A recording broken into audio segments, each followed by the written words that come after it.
All righty then. I got it now. I got this stuff now. All right, everybody. Hi, I'm Dr. Venus, your Black Women Millionaires Mentor. I made the mistake. I was trying to be cool, and I was trying to do my Facebook Live, and I put it on in a group, not on my page. So then I'm talking about like 15 minutes or 10 minutes or 7 minutes or for however long on the wrong page. So now I'm going to go check to see if I'm on the right page. So cross your fingers. Okay. So let me come here. I'm going to refresh this page because I want to make sure, I want to find out what page I'm on. Okay. Let me see where I am. Okay. Let me go over here because I can do it. I believe in me. I believe in me. Yes, I believe in me. I am pushing buttons, y'all. And thank God for technology, because otherwise we'd just all be shot. Okay, now with live video, yes, that sounds good. I can do that. So I'm going to that one so I can see me to make sure it's on. And y'all go ahead and type in, let me know that you can hear me. Say hi, say holla. That way I'll know that this is working. Because I'm still getting my confidence on about pushing the right buttons. Okay. Let me see where we are. Oh my God, you're here. I love you so much. Thank you, God. I have a tribe. Thank you, Jesus, Mary and Joseph. Okay. Thank God. Cool beans. All right. Now we're cooking with hot grease. Now we can do some things up in here. Okay, great. Hi, everyone. I'm Dr. Venus, your Black Women Millionaires Mentor. Thank you for your grace. I want you to know, I had a whole moment like, oh my God, what the hell am I doing? I had it on a group page, not on my fan page. So it was all kind of cray. But we're here now. And I'm excited because I got to talk to you. This is the last day of Black History Month. And tomorrow we'll start Women's History Month. And I got to tell you what we're doing today. All right. One of the things I've been growing in my own walk is not being around people who don't value me. Just stop it. Then stop trying to make it work. I mean, and not just in romantic relationships, but even in business relationships, even with clients and vendors, that you have to be willing to receive love in the way that it comes. And sometimes it may not look the way you think. I'm telling you, it's amazing to me how many people support me who are not Black. Holla and preach. Holla at your girl if you've had somebody who's not Black have your back. I mean, like hard in the paint, have your back, right? Am I the only one? Let me see this. Let me see. Who has had people? She said, I got you. I need a new crew. No, you really do. Because it's not even, I'm in that currency. I'm with you, Coach T. It's deep. It's a little disheartening, who has had people, I'm going to put it in caps, who are not Black. Okay. I should even change it. Black, have your back. Okay. Have your back. And this is important because as a Black woman millionaire, one of the things that I have to really manage is overgiving. Right? I want people to win, and I know how to help people win. And in my enthusiasm, I end up getting around people who are takers, who don't have any commitment to really honoring my gifts, my love for them, my vision for their life. And they just don't have, and the thing is, they're Black. They're not white. You know what I'm saying? I think it'd be different as white people, because then I can say white people, but it's not. I think it's more hurtful because in my own, we hear these stories about Black wealth, right? At least I have. No, maybe I'm crazy. But I've heard these stories about like, okay, Black women can't do business together. That's not true. That's not true. Black women, they compete. They don't compliment. I'm saying that's not true. Like that's, it's not true. Not in my world. But what I think I'm really, really dealing with, okay, is that there's this whole thing called equally yoked. Okay. It's something really deep, because I understand that God works in ways that I can't always break down. I can only look back at it and realize, oh, that was God. You know what I'm saying? And it's humbling, because in my mind, why would you not want to support each other? Why would we not? Why would we not want to buy from each other? Why would we lie to each other? You know what I'm saying? Or just disappear. You know what I'm saying? And we don't do that with white people. You know what I'm saying? But shit, we don't do that with white people. We do it with each other. You see what I'm saying? No, I'm with your family, friends. Hey, Rolanda, I'm glad you're here, mama. Glad you're here. You see what I'm saying? But it's something, I think it's a historical wound. And I want to talk it through with you because on your path to 7 figures and beyond, you have to learn to discern as quickly as you can. And sometimes you have to give up hope for a relationship that you really want it to work. All right. But I'm going to tell you, when you do that, you make room for the miracles. You make room for people who value what you bring, and they may not always look like you. You see what I'm saying? And it's like I said, it's just humbling as hell. So I want to talk it through with you a little bit, and I want to introduce you to my guest, and I'm going to tell you about her in a minute. But please go ahead and push this out. Go ahead and share this word, this life affirming word, this life giving word. We need to talk about this motherfucker because it's kind of cray-cray. I should have told you I'll curse. Let me go back a couple of steps. I'm Dr. Venus, your Black Women Millionaires Mentor. I went from living on the streets to Stanford Ph.D. to multiple 7-figure earner. I'm a beast, okay? And I love Black women. I'm committed to you winning, okay? And so one of the things that so those of you who are new to me, we did a book, and that book was turned down by 30 top publishing agents, publishing houses in North America, right? And because of your love, and a lot of allies, men, the queer community, international community, white women, the whole lot, we were able to take that book to #1 in 3 hours and 11 minutes. And so one of the things that I've been really dwelling in is success may not look the way you think.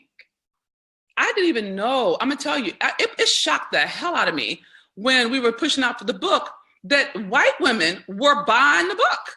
You know what I'm saying? I'm like, goddamn, right? And unabashedly, hey, bam, got their book up, got the pictures took, you know, and it's on the inside, something in me relaxed, something in me healed, because I've had some situations with white women that left me feeling not empowered, that left me feeling hurt and used, not even used, just dismissed. You know what I'm saying? So it was a different kind of feeling. And so what I'm gonna bring somebody on today who I consider a friend, an ally, a peer, a resource, just a great human being, as smart as fuck, all right? And I want to talk, I want to share it with you because I want to walk you through something, all right? Because this is important as you, oh, yes, yeah, I curse and I have my wife, thank you for that. I have a wife, I curse, I cry, and I pray. Just, you know, either roll with me or leave, you'll be fine. Okay. And this is going to be more of a conversation. I'm not going to pour too hard. I'm not going to pour into, but I just want to have a dialogue with a dear friend of mine who helps me see that if they're not treating me the way she treats me, then they're not equally yoked. You know what I'm saying? And I'm just really surrendering to that. Not all Black women value what I bring. You know, they don't value it, and it's okay. You know what I'm saying? And it takes a minute. It takes a minute to receive that, you know, like, wow, God, okay, I'm trying too hard. I'm trying too hard for people who have no value for what I bring. So it makes me really appreciate and honor the people that do value what I bring. And Tracy is one of those people. So Tracy, Tracy is a beast. So I'm gonna bring Tracy on in a moment, right?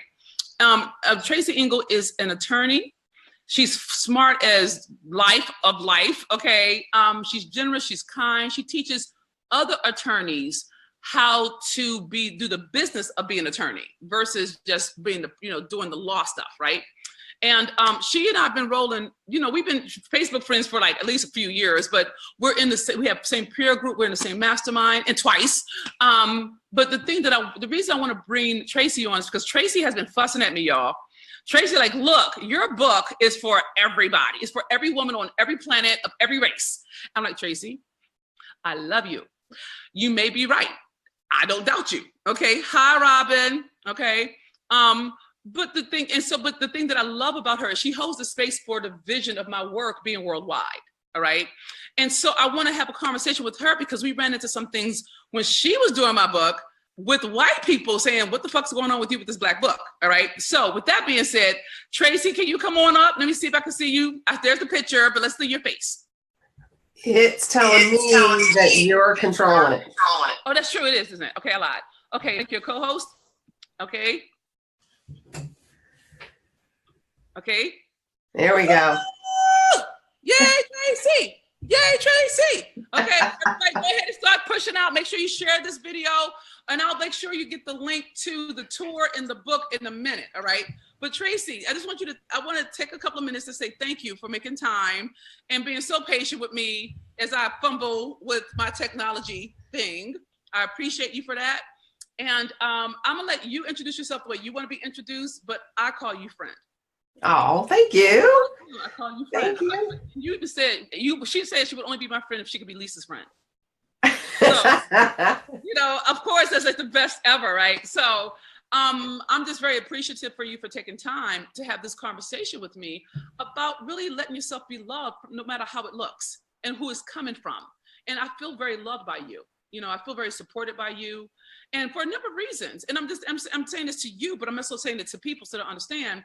One of the biggest challenges I've had in terms of being rich is I don't have access to wealth stuff that if you are born with money, it kind of comes with you. You know what I'm saying? So for someone like me who came up off the streets, to get a good wealth advisor, to get the tax fucking attorney, to get the right kind of CPA, to understand, get an estate planning or a nonprofit, like getting stuff built out so that as we don't just have money, we have wealth. You know what I'm saying? And what I appreciate about you is that you went through literally finding people, sending me their emails, vetting them, reading pages and pages and pages of websites saying like, okay, this person's not good, this person's great, this I recommend, blah, blah, blah. And you did it from your heart. You see what I'm saying? And you've always done that with me. Since I've met you, you've always listened to my word. You've always empowered my step. You've always empowered my commitment to Black women. And you've been my friend. And and you just really are a beautiful human being. And so that's who you are for me. I don't even know your business good enough to sell your business. You know what I'm saying? I know your heart. And I'm just very appreciative that you would take time to have this committed conversation with me publicly about really being supported by people who don't look like you, Yeah. I love the work. I love the book. I'm a really slow reader. So for me to read the whole book in 2 days is ridiculous. And I was on vacation. That was very impressive. Yeah, very, very impressive. Okay. So why don't you share a little bit about your business model so people know what you do, and then let them know what your URL is, so if they want to follow up with you, they can find out about you. Sure. I was trying to think of which one. By training, I'm an attorney and came up doing all the traditional stuff. And in the past few years have really limited my business to just doing a lot of work with busy parents who are ready to finally get their wills done, have that peace of mind knowing that their families are protected no matter what, no matter when. Mm-hmm. And that kind of morphed into a lot of different ways of practicing, very non-traditional ways of working with my clients, non-traditional ways of just really just being myself in my practice. And building the law business that I really wanted to be part of. Yeah, and that's morphed into also coaching other attorneys how they can have the same thing, learning how to leverage their time, learning how to just talk with people, have conversations, and kind of be a little less lawyer-like. Yeah. So that's my story. Okay, great. So it's about the will and the weekend. That's the one you're doing now? So I'm working with clients virtually. So in, virtual conference rooms like Zoom. Mm-hmm. So people don't have to, schlep to my office. I'm only licensed in Massachusetts, so I can still only work with people who are residents of Massachusetts in that capacity. Attorneys who are looking for coaching, who are interested in a leveraged business model where they can have, full-time pay on part-time hours, that I can do anywhere in the country. So those lawyers, they can always just reach out to me through LinkedIn, through Facebook, whatever it might be. But yeah, working with clients, definitely virtually. So they don't have to schlep to my office. They don't have to take time off from work. They can, if there's a couple, they can be in 2 different places. They don't have to be in the same place at the same time. I love it. I think it's a great model, and I think it's a wonderful thing. But that part is only for Massachusetts. Correct. Got it. Okay, fine. Yeah. Well, if you're in Massachusetts, look her up, okay? It's because I don't know, people are from different places, but I think that you want a lawyer who cares. You know what I mean? You want somebody who can help you. Like, it makes a difference. So thank you very much. So I want to talk about you and my book. All right. It's so, because like part of the reason I wanted to have this conversation is it's Black History Month and tomorrow's Women's History Month. I'm feeling like we're combining it all, right? And so I want to talk about this idea of letting yourself be loved and supported from people who do not look like you. And a lot of times, at least from my lived experience, a lot of the people who hurt me were people who were my family. They were people who knew me, or even my own people, right? And it's always a little surprising to me, like, well, damn, how can somebody who's not even my blood be more committed to my fulfillment than the people that I thought should be? You know what I'm saying? Mm-hmm. So what I would love for you just to share is why do you love me like you do? You know what I'm saying? Like, why do you care about me, Kid Tracy? Why'd you read my book, Tracy? What's up with that? Are you just doing the affirmative action thing? Or are you loving on me because you think I'm cool? Or is it that you really just are about success? Like, what would have you be so supportive of a book that has nothing about you in the title? I disagree. It has the word woman. Okay, fine. I take that. Sassy pants. Okay, fine. All right. Let me try again. And it has millionaire. Okay, fine. That's what I aspire to. So. Okay, fine. So tell us, I would love to hear your logic. Like, what was it about the book that had you want to pick it up? What had you actually read it? Because some people can buy a book, they don't need to read it. You know what I mean? Yeah. And then there's also all those damn worksheets. So what was it like for you? What had you step into it? Give me some word. Yeah. Obviously we've known each other for a few years. I've watched your work grow and evolve over time. We've had, conversations along the way. So I knew you personally. I had that personal relationship. I love your work. I love what you're doing. I love how open and transparent you are with your tribe and with anybody that you're with. While you are there with that person, you are present with them, you are open with them, you are honest with them, you are authentic. Those are the people I gravitate to. That's the kind of energy that I gravitate to. Mm-hmm. So, that certainly, starts everything off on the right foot. Mm-hmm. And then if I've got a peer who's launching a book, absolutely, I'll buy the book. I'm going to help out. No, absolutely. And then I'm looking through the book and I'm reading some stuff and I'm like, well, holy crap, that paragraph's all about me. Now, wait a minute here. And, and then I start reading and I just decided I'm going to read this book. And wherever I read Black Woman, I substituted Tracy Ingle. I love it. Okay. And as I read it, I just really felt so strongly that it could be very equally applicable to just women. Mm-hmm. Yeah. Why?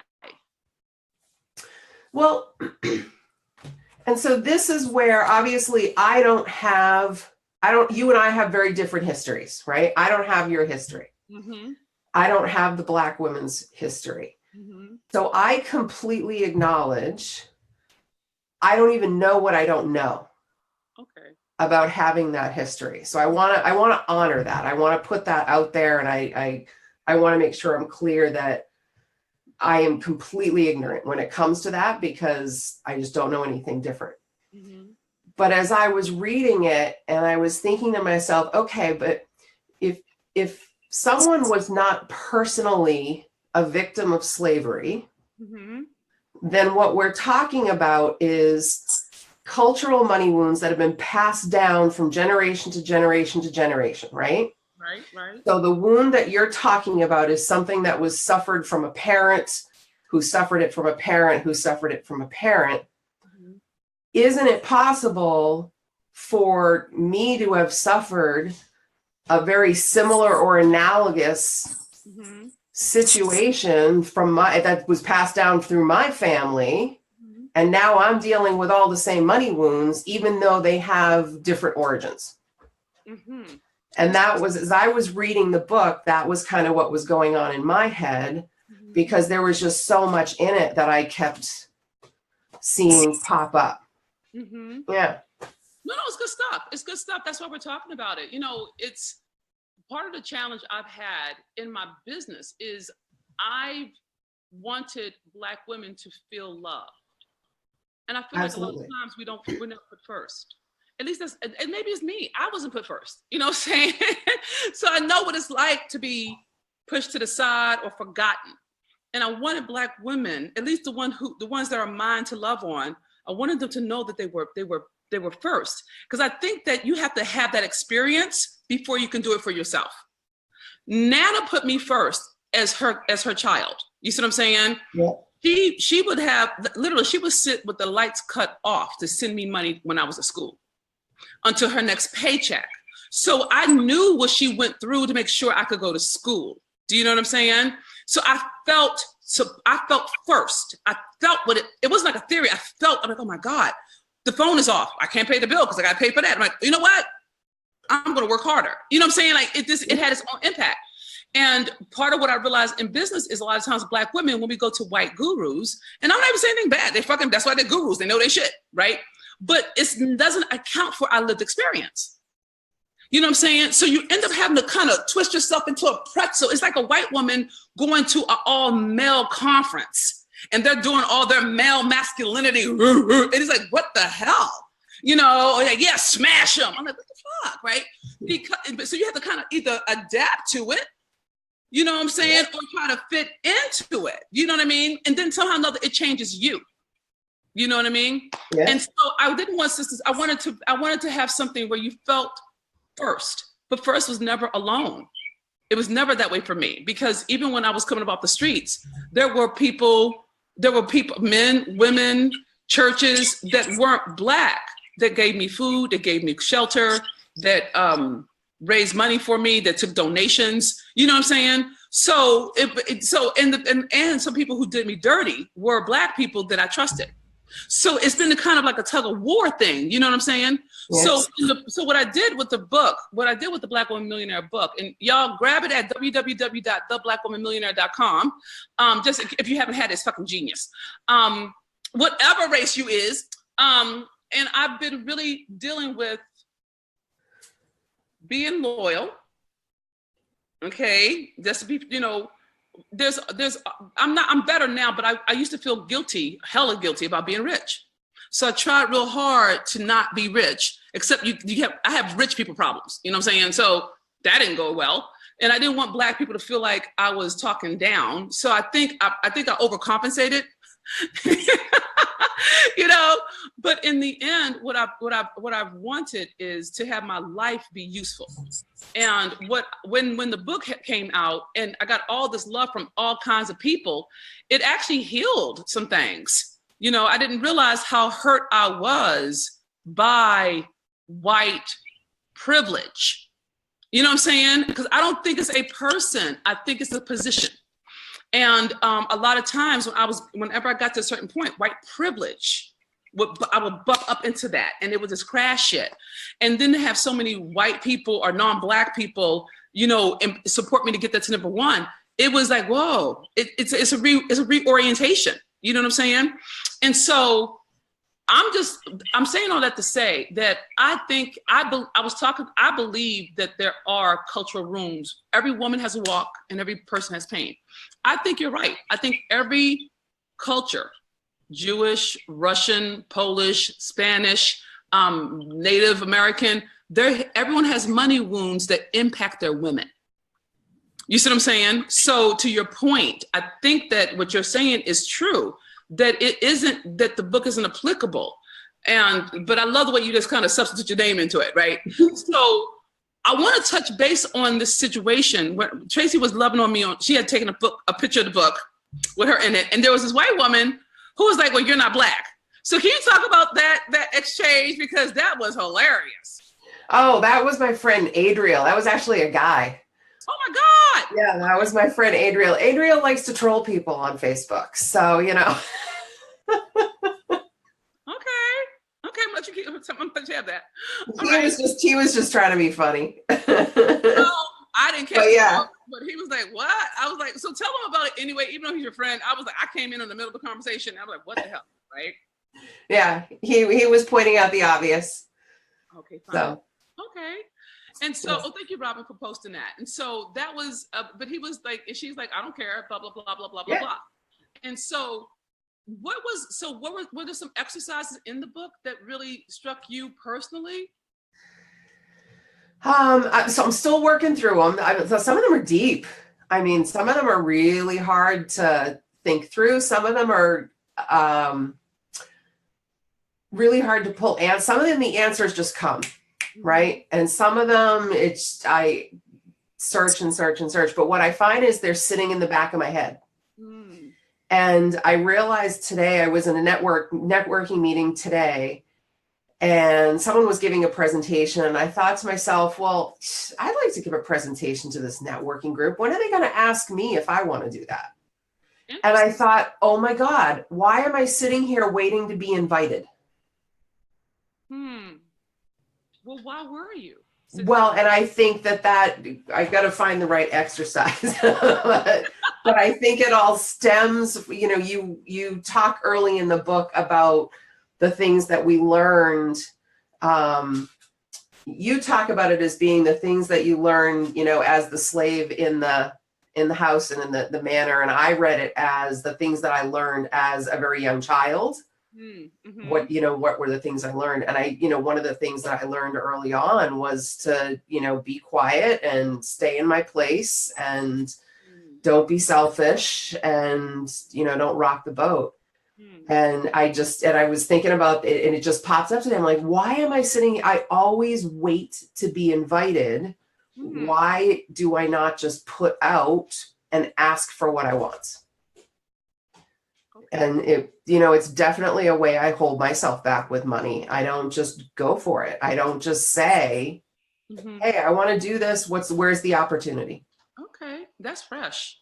And I can see how that definitely will mess up your money, because if you're waiting for people to be invited, that's like being an employee. You're waiting for a paycheck. That's not hunting. That's not, in my mind, part of the entrepreneurial game is to get outside. Do you know what I mean? I'm waiting to be handed an opportunity. What? That's messed up. I don't know if it's messed up as much as it is safe. You know what I mean? You don't have to run the risk of being rejected, I would think, so, but I think that what you're pointing to is that behavior. Yeah. The behaviors that undermine your money is what you're pointing to. And that's something that's in the book, but it is a learned behavior. Absolutely. That's real. Okay, at least Tracy getting free. So did you go and ask them? Did you go up and say, hey, hi, I'm Tracy Ingalls. What are you going to do? I need to talk. What you need? Did you go ask them about it? Not yet. One step at a time. Okay. All right, punk ass. Okay, fine. Not a problem. Not a problem at all. Okay. And so what was the biggest surprise for you in terms of revelations, in terms of reading the book and putting yourself in that spot?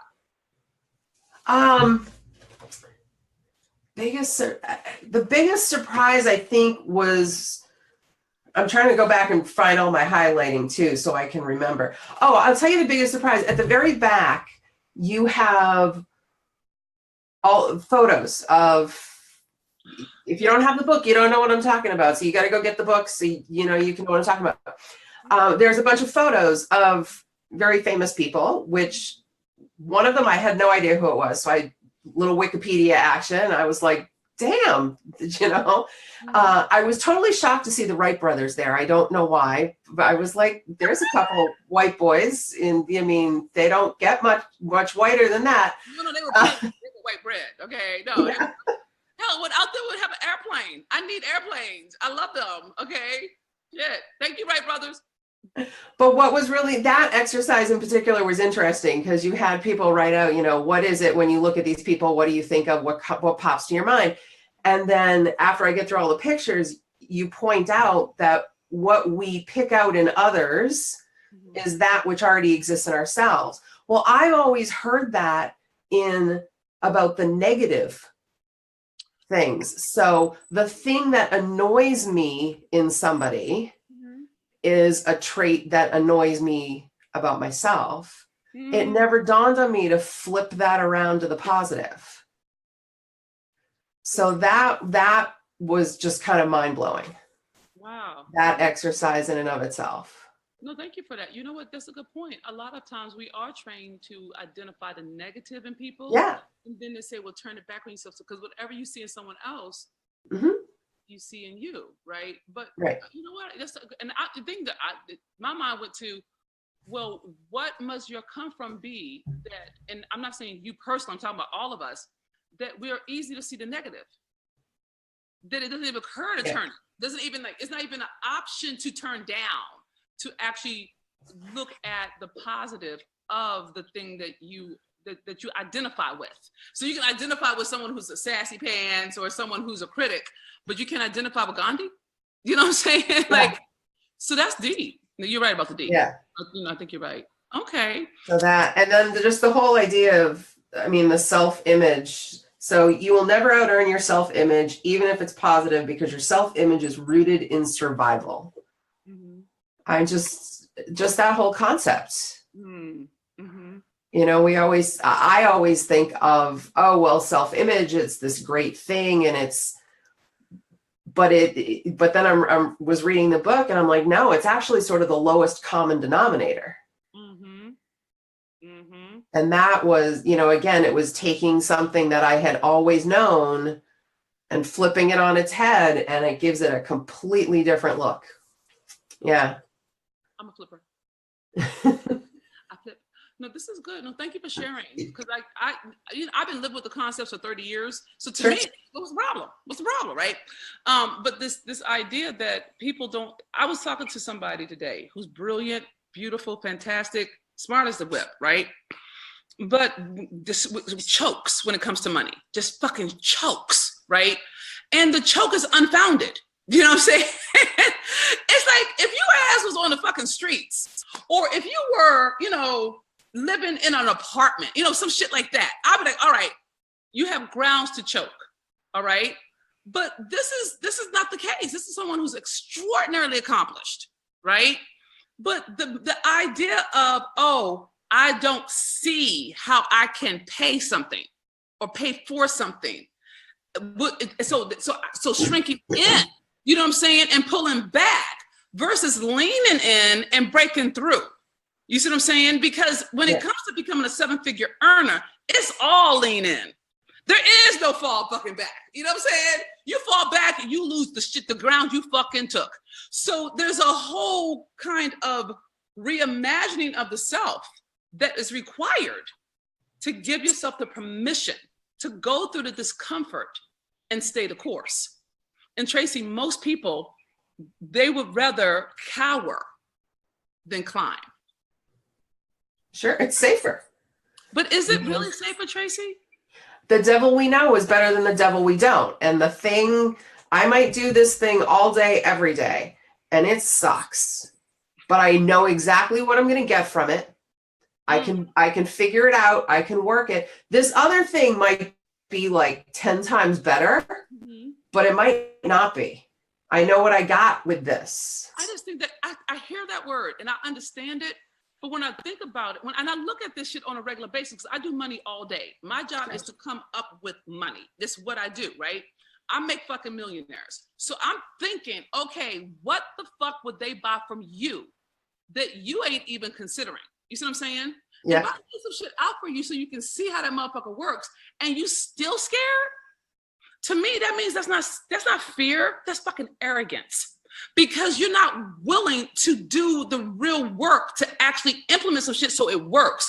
You can get a plan, but that doesn't mean you have the wherewithal to stay the course to implement it. Think about law school. You had to do some shit from what I heard, Y'all did some bar exams. You know, y'all did some shit, right? Yeah. And what I heard was the shit was hard as fuck. You know, I'm glad I'm not an attorney. I don't have the wherewithal for it. But you stayed the course, even when it wasn't easy. What's the difference?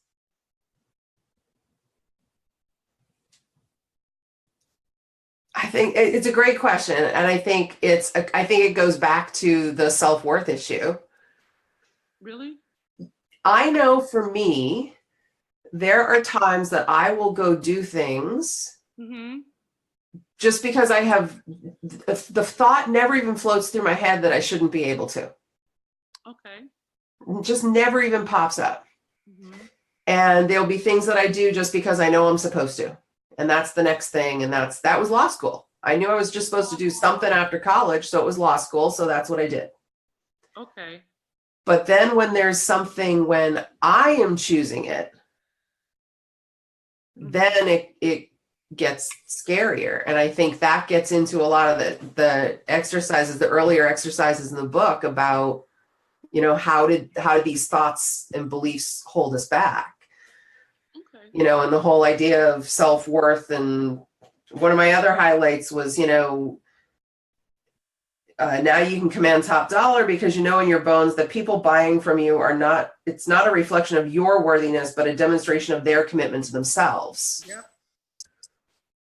And in that concept, I mean, I have to kind of keep telling myself that in the back of my head. Yes, make this $20,000 offer. It has nothing to do with me.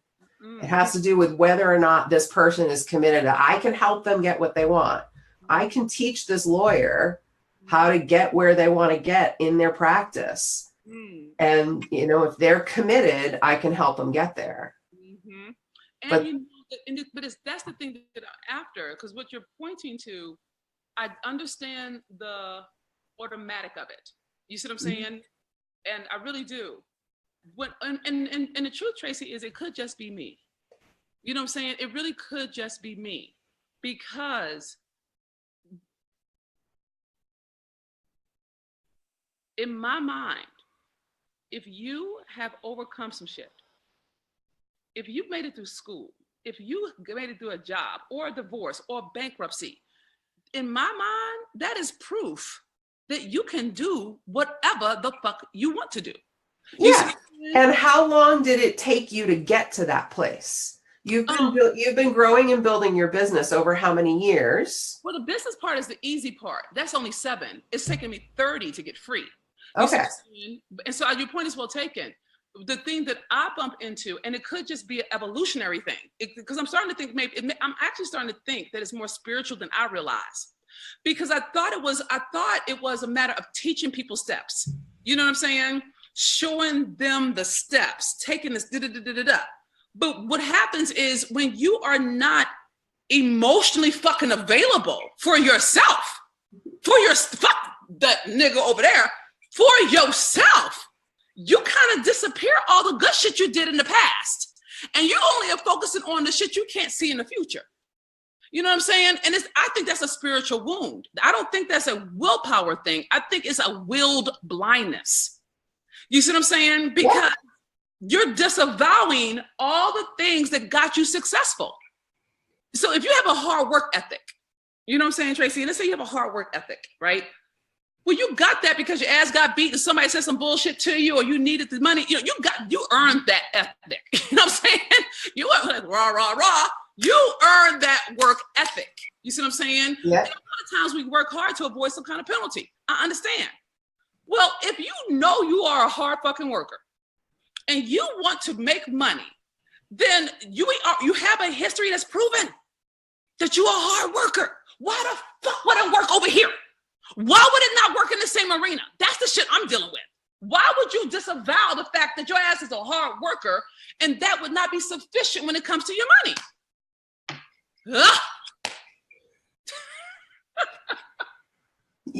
You know, and so I see this with attorneys, you know, because we're all taught, well, first of all, we're not taught in law school how to talk to clients or how to bring clients in, right? Mm-hmm. You kind of learn it in your first your law job. Mm-hmm. And attorneys are really good at teaching each other, We're just going to keep doing things the way it's always been done because that's the way we've always done it because that's the way it's always been done. And it's the same kind of thing. So a lawyer is just going to keep doing the same thing. And it may take 8 hours to get a client to say yes. And they may only say yes half the time, but at least I know what those numbers are and it's a numbers game. And then here I come along and I teach them how to have a conversation in 1 hour and, a lot better percentage knowing they're going to have clients, and they hesitate to try it because it's different and they're not sure and maybe it won't work. And yeah, okay, I have a great work ethic, but you're asking me to do something new and different with it. And it might not work. It might, but it might not. And it's also, what if my peers laugh at me? What if these other, so I see a lot of the emotional stuff that comes in. I completely hear what you're saying. Right. And I think it's the benefit of the years of evolution that you've had, that you see the translation of one to the other, and therefore the other is going to work because people do have that great work ethic. And then I also think I know how deeply spiritual you are. And I think that having that faith is huge. I think that's a huge component too. Okay, that's fair. No, that's a fair call. And it has been cultivated. You know what I'm saying? It's not an automatic. And I guess you know what it is, Tracy? I think that what I'm going to have to do, and for everybody else, I don't know how you do it in your business, but I want you to really start thinking it through, right? Yeah, I love you say, yeah, this is outdated. Yeah. Oh my gosh, this is so true. And they are stuck on outdated systems. Oh, just so you know, I'm just reading the comments, Tracy. Afterward, you should go read back in this comment. Like, yeah, girl, holla and preach. But I think that part of what I'm contending with is, and this is for all my sisters and brothers in success when it comes to your clients. I think what I'm dealing with is two things. One is hope that I can help people who don't want to be helped. And that's my wound. I got it. Okay, God, this is Jesus. We're going to get it together. We got to have it because there's a piece of me that can see the potential, but they're not willing to do the work. You see what I'm saying? Is there a piece of you that sees you in the clients and you're trying to help the piece of you? I don't think that's it. You know what I think it is, Tracy? I think it's my sister. I had my sister, her name is Nicole. She died when she was 23 from heroin laced with embalming fluid. And she was my world. Like when I got my first money, I started cleaning floors when I was 14, right? And I lied, forgive me, Lord, to get a job to sell shoes when I was 15. And I was underage, but I needed the money. And with my first paycheck, I bought her riding boots, right? And so one of the biggest challenges was that when I got with Nana, I got out of the house. I got out of the situation. You see what I'm saying? And so part of the challenge is when you get out, that means you leave people behind. Okay? And so when everything went down, I was gone. And when I came back, she was in a coma, right? And anytime someone transitions, it's a hard thing. You know what I'm saying? But then there's also the guilt. Like, had I been there, she would still be alive. Now, the truth is, that's not necessarily the truth. You can't save somebody. You can't, when you deal with that kind of stuff, it's addiction is addiction. And, but I think that there's a piece of me that believe, and this is not the truth, but I think that a piece of me has to let go of, surrender to that not every Black woman is a sister. You see what I'm saying? Because I didn't say sisters. I really do mean sister. I really hold it sacred. I hold it like a sisterhood. And I think that part of what I have to really cultivate in my own sense of self is stop trying to save people who say they want to be saved, say they want to make it, but they won't do it. They won't do the real work. Not with me. They'll do it with white people, but they won't do it with me.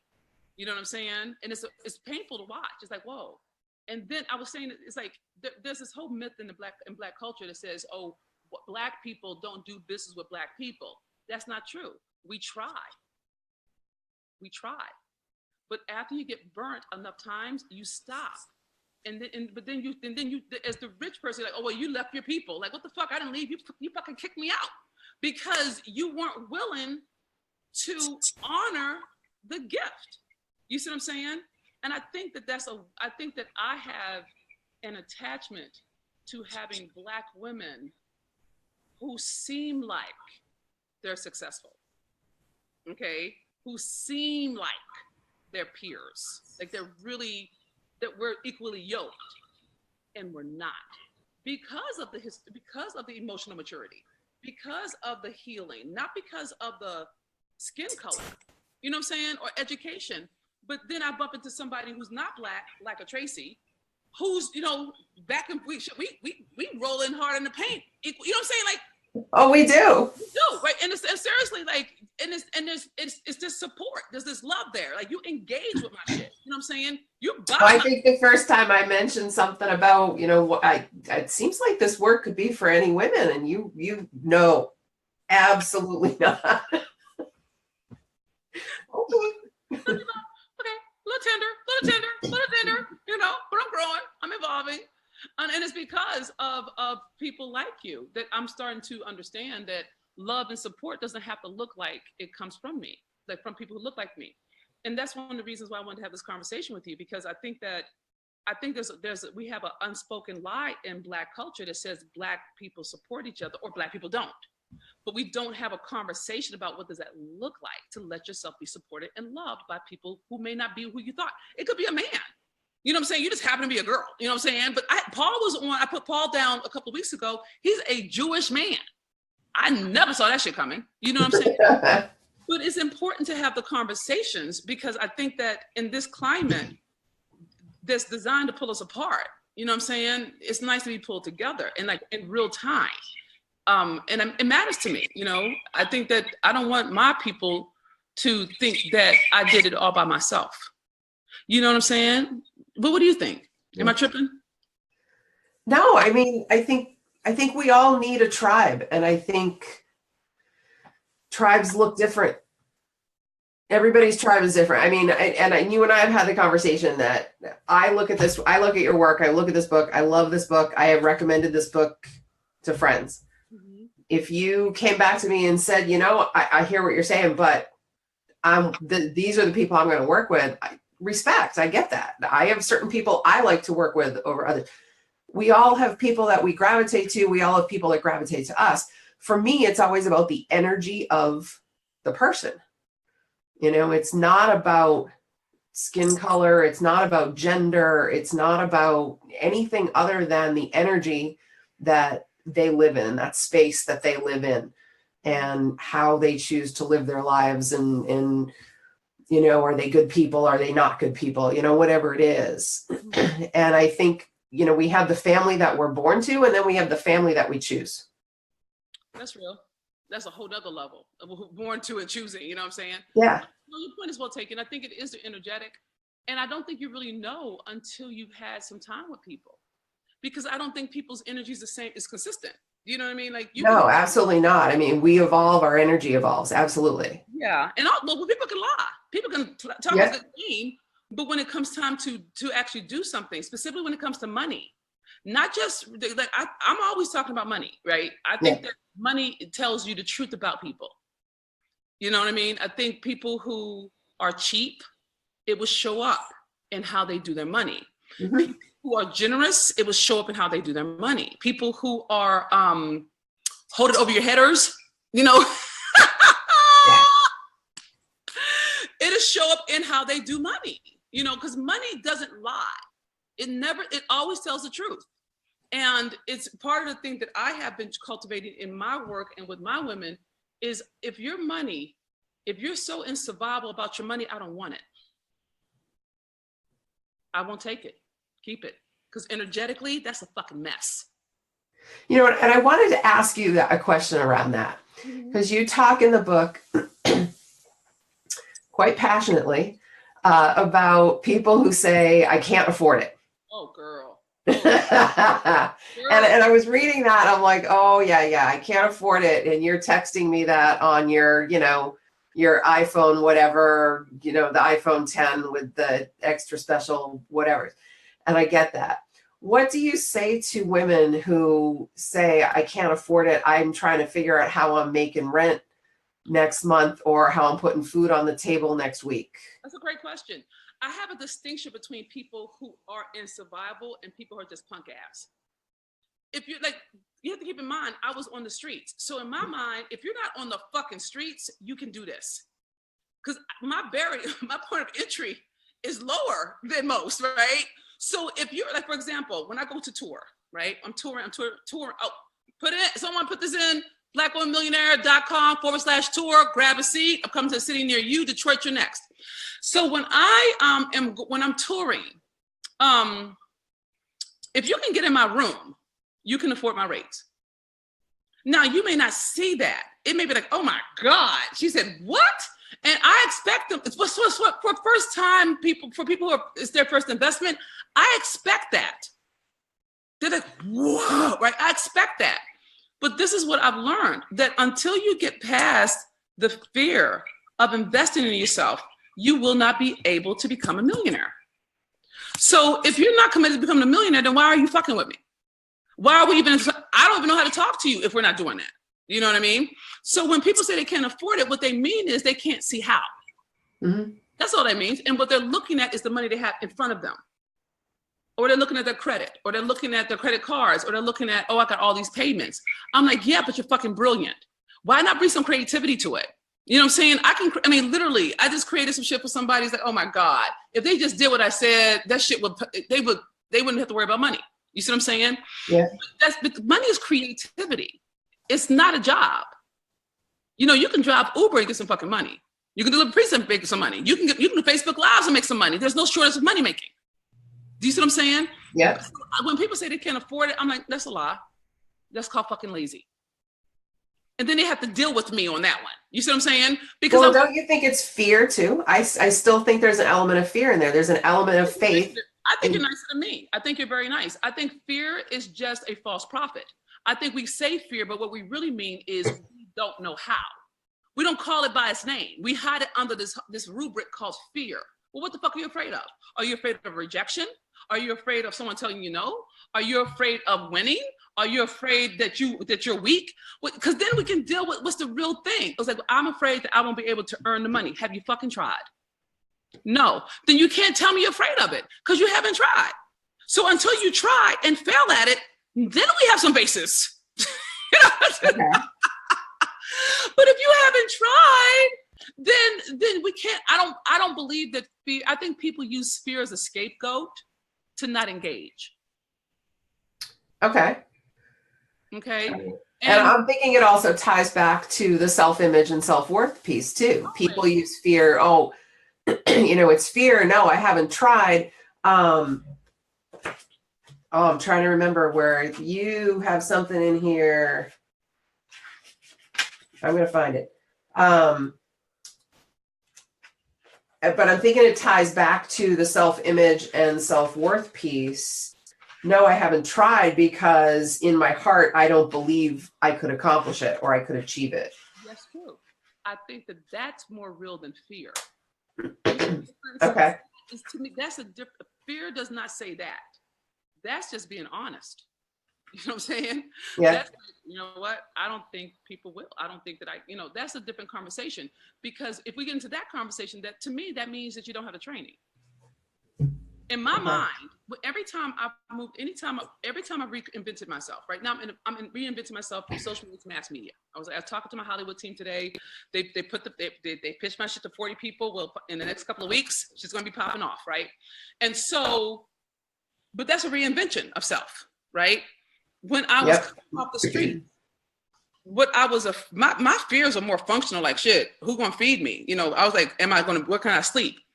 But when it came time to get into new environments, I go to college. I was afraid that people wouldn't want me, but my mama didn't want me. So I could understand the feeling of that. So the question becomes, okay, I feel like they're not going to want me. Then the question I have for myself is, okay, what would it take for them to want you? And I start to deal with the thing that I'm afraid of. So if I want them to want me, what is that? Well, maybe it means that I learn how to be funny, or maybe I start joining some clubs, or maybe I sit in the front of the room instead of the back. Because now I'm dealing with the fear. I'm dealing with the thing that's really holding me. I'm not saying I'm just scared, I'm gonna stay in my room. Because if I'm staying in my room, I'm committed to staying scared. And if you're committed to making money, you have to be willing to be committed to growing. Yeah. You know what I'm saying? So yeah. I'm suggesting it's a blanket statement for everybody. It's like some people really, they just financially, it's not their season, or they don't have the life set up for walking that path. I can honor that, but that's not the same as I don't have it. Yes, I'm not committed to doing what the fuck to do to get it, but that doesn't mean I can't afford it. That means I'm not willing to do anything other than what's comfortable. That's a different kind of reality, to confront your own laziness. Yeah, and I think that's one of the big underlying things that I read in your book. Underneath a lot of it is there has to be a willingness to get uncomfortable. Yep. There has to be, because I just found what was triggered in my head. It's in your self-worth blueprint process, where you say, state what you say to yourself when you fail, miss the mark, feel threatened or betrayed. And the first thing that popped into my head is, I never get there because I usually quit first. Say that one more time. So what I actually wrote was, I usually quit before I get to that place. Well, then what you drill down. So, okay, what do you say to yourself before you actually quit? Yeah, and that's what I got to start playing through, and it comes down to failure not being acceptable. Okay, so you'll quit before you fail. Correct. Wow. Okay, that's unique. Okay. Yeah. All right, lawyer woman. Okay, just gonna quit. Oh, yeah, and there's a whole story. There's a whole story. I'm sure there's a whole story around it too. What the fuck it is? It's like, you just want to say, fuck it, I ain't even gonna try. I'm gonna quit before I even fail. That way you won't even know what failure is. So you may have never failed anything in your whole life. Because isn't that ridiculous? It's crazy. Well, the thing is, it's funny to me when I'm like, damn, that's some gangster shit. Survival. Survival is, if I could personify survival, it is a slick motherfucker, because it is like a smooth talking, like survival is not a game, right? It's like you have to respect survival, because that is smart as hell. It's like, well, shit, I'm going to be so smooth with it that you are going to quit before you even can fail. Damn, survival? That's some gangster shit. I just decided I don't want that goal anymore. Gangster. That's some gangster shit. Your survival is a beast. I'm glad my shit is obvious. I'm mad. You know what I'm saying? Your shit, I'm cool. Damn. No, so you'll never really know what you're capable of, because you won't even try. So to that, I would laugh. But the thing that I have found is that there are always things that are more important to us than survival. Like, I love my wife. There's shit that I have done for and with Lisa that I would never do and for with me. You see what I'm saying? Absolutely. So I'm not going to fight my survival. I'm going to seduce the fuck out of her. I'm going to find some shit that she like. And seriously, like, if I can, I'm not going to build me $1 million home, but I damn sure will for Lisa, because it fits right into my self-image as a provider. So I'm not going to try to buttress me up. I'm going to use my survival to work for me. So you may want to start looking at, in terms of you and your anti-failure strategy, that what would be the benefit? What would it serve you to be able to go outside and play with no training wheels? You know what I'm saying? So you don't have to hold it so hard. You don't have to hold failure. It could just be, okay, I'm going to ride my bike with no training wheels. What you do is you learn to lower the threat, Tracy. Yeah. That's what I do all the time, is I lower the threat. I don't try to get rid of the threat. I just lower it. So, and that's just how, because my survival was born on the streets. It ain't going nowhere. Yours is born in a household. It's there. Why not use it? It's not trying to get over it. It's harnessing it. Yeah. So, but I love your survival. Oh my God, he is a beast. You're like, I'm just so cool. But you just touched on something really important, which I think is a huge thing in the book too, is I think all too often we do tell each other, oh, just, go to some therapy, get over it, get past it, whatever it is. And your message is embrace the baggage. Mm-hmm. Embrace the baggage and figure out how to make it work for you. Yeah. All day, every day. All day, every day. And I think that's very different. It's a very different message. It is, because it's not trying to fix something because you're not broken. You're God wrapped in flesh, as far as I'm concerned. So I think we spend too much time trying to fix ourselves, Tracy. I think that's the reason why we don't move forward. At least when I was trying to fix myself, I was stuck for a minute. When I gave it up, say, fuck it. I'm Black. I'm queer. I talk shit. I love God. And I curse a lot. That's all I got. And so it gave me a freedom to try. And the people who are my people roll with me, and the people who aren't don't. Yeah. But it is in the embracing. I think you're right. It's in the embracing of all the things that we think are bad, that we no longer have to protect them. The movie, The Greatest Showman, that song, This Is Me, that song, I was like, oh my God, that is so my song. I'm like, oh Jesus, right? Because it's like, I'm not afraid, I'm not afraid of the dark anymore. So that's my prayer for everyone who reads the book, is that you get unafraid, that you get to the place where you're willing to let your bruises be your badges, that they're not a bad thing. And that's the thing that makes you special. I think when you go through some shit, it trains you differently than when you don't. And it gives you a lot of compassion and empathy. I think that's what's missing with 45. He doesn't know the impact of his actions. There's never been any kind of consequence. So he doesn't understand the impact, and not just him, but his whole cohort. So they have no compassion or empathy for what it's like to have to ask, Mm-hmm. So anyhow, I could talk to you forever and ever, man, but I appreciate you. Let me look at the comments and see what we're doing over here. Take me as I am in my, thank you, Trisha. She's singing Mary J. Blige. Too cute. Survival's not a game. It is not a game, y'all. Survival is a beast. Minnie says, full love yourself, the good and the bad. Yep, that is it. Not only love, but embrace. If you have, I got a temper on me. You know what I'm saying? I don't hide it no more. I'm like, look, y'all, I got an edge. If you can't deal with that, go ahead and leave. I love you enough to tell you up front. So I'm not trying to pretend that I'm, bougie or put together well. I'm not, so. Well, thank you, Mom. Thank you, Lisa. It's blackwomenmillionaire.com/tour. I love that you just took them right to the registration page. My baby said, fuck it, pay the money. I'm like, Lisa, can they read some stuff first?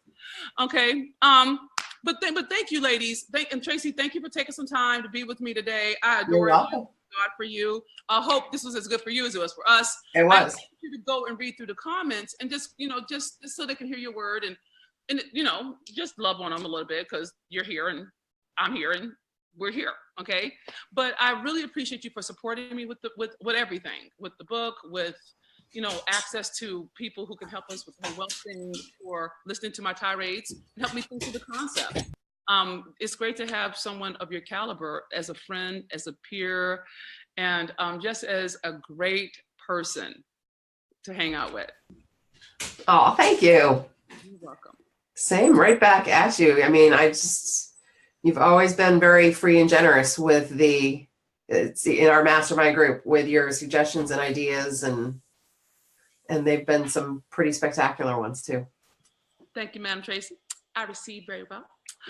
Okay, and thank you for your time. I know I'm so happy you had nothing else to do tonight, so I'm glad that we had the time to really just talk through some concepts. Yeah. Okay, so enjoy your evening. Go check on the page. Go talk to people. If they need an email from you, or if they need your URL, make sure you put it in, okay? I will. Okay.